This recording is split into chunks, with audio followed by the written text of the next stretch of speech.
Hello everyone, আসসালামু আলাইকুম। আজকে আমার খুবই খুশি লাগছে, খুব এক্সাইটমেন্ট। ফার্স্টেই আমি ঘুম থেকে সকালে উঠে চলে আসলাম মিঠাইয়ে, কারণ এই মিঠাইয়ের মিষ্টিগুলো আমার ভাবি অনেক অনেক বেশি পছন্দ করে। তো একমাত্র ভাবি যেন খুশি হয়ে যায়, তার জন্য মিঠাইয়ে চলে আসলাম। তো মিঠাইয়ে চলে এসে এখানে আমি কিছু মিষ্টি দেখছিলাম। মিষ্টি এখানে অনেকগুলো আইটেমেরই মিষ্টি ছিল। রাতের বেলা একবার আসলাম, আসার পরে ওদের কাছে বললাম যে সকালে কোনো ফ্রেশ আইটেম আসবে কি না। বললো যে ফ্রেশ আইটেম সকালে মিষ্টি আসবে। তো ফ্রেশ মিষ্টিগুলোই এখান থেকে আমি কিছু মিষ্টি সিলেক্ট করে নিয়েছি। এখান থেকে কিছু মিষ্টি আমি অর্ডার করে নিয়ে নিলাম। ফাইনালি আমাকে প্যাক করে দিল মিষ্টি। এগুলা আমার ভাবির জন্য আমি নিয়ে নিলাম। সো আজকে আমরা রেডি হয়ে গিয়েছি। আমার মেয়ে একদমই পুরাদমে রেডি হয়ে গিয়েছে, নানু বাসায় যাবে দেখে। ওকে সকাল সকাল আমি একটু সাজুগুজু করে দিলাম। আমাদের ড্রাইভারের আসার কথা ছিল সকাল 9টায়, কিন্তু উনি 7টায় এসে বসে আছে। তারপর আমি বললাম যে 2 ঘন্টা বসে থাকেন, ওনাকে দিয়ে আমরা সব সময় যাই, কারণ আমার বাবা পাঠায় এই গাড়িটা সব সময়, আমাদের পরিচিত ড্রাইভার।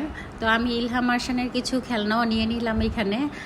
ফাইনালি আমাদের সব কিছু গাড়িতে উঠানো হয়ে গিয়েছে। এখন বিসমিল্লাহ বলে উনি স্টার্ট করছে।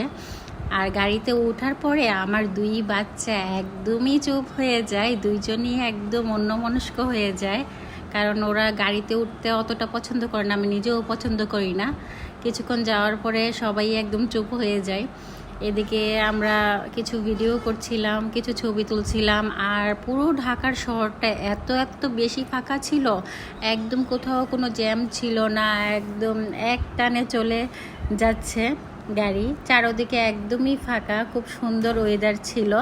আমরা বাসা থেকে একদমই ফাইনালি আমাদের বাড়িতে, কুমিল্লা কোম্পানিগঞ্জ ছিল আমাদের বাসা, তো ওইখানে যেতে আমাদের 2.5 ঘন্টা লাগছে। একদম একটানে চলে আসছে, কোনো জ্যাম ছিল না। নর্মালি জ্যাম না থাকলে 2 ঘন্টা 15 মিনিট থেকে 2.5 ঘন্টার মধ্যেই চলে যাওয়া যায়।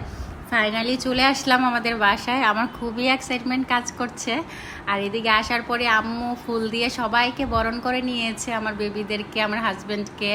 আর আমার ভাবি তাড়াতাড়ি করে এখানে ঠান্ডা জুস নিয়ে আসলো, আমার হাজব্যান্ড খাচ্ছে, আমি খাচ্ছি। এসে এখানে আমরা নাস্তা করলাম। সকালের নাস্তায় পরোটা ছিল, রুটি ছিল, ডিম ছিল, সাথে গরু মাংস ছিল, মিষ্টিও ছিল।